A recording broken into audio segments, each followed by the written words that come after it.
Har du set en flot hestfigur? Det kan være Ligner en Oldenborger. Ja, det er sgu da hesten, jeg tænker på, det er figuren. Nå, det er sikkert ham der Urban Olsen. Det her der sognerådsformand herovre. Nej, har man sådan en flot hat på? Så er det snart Absalom. Ja, det kan ikke passe, for han har en måge siddende oven på hovedet. Det har jeg set på billederne. Ja.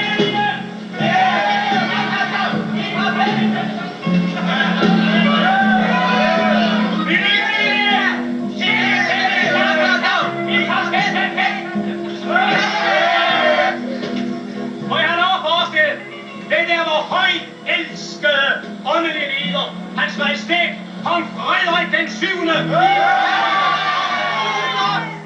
Grundlovens iver, folkets kærlighed, min styrke. Vi elsker dig, vor sande drot, skaberen af kærlighedens demokrati! Vi lader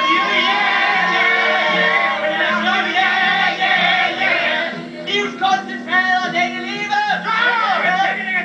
Tav! Hip hop, hep, hep, hep! Allerede faste lavn. Nej, jeg kan ikke se den nummer over fra det kongelige teater. Ah, vi er Frederik den 7. disciple. Skål! I folk skal leve i frihed, retfærdighed og kærlighed. Det var lige det, jeg ville have sagt. Ja, jeg skal til det. Vi er på vej over til det ministerium for at klare over, at vi ikke må leve, så det passer os. Bravo, den sang jo med på højde.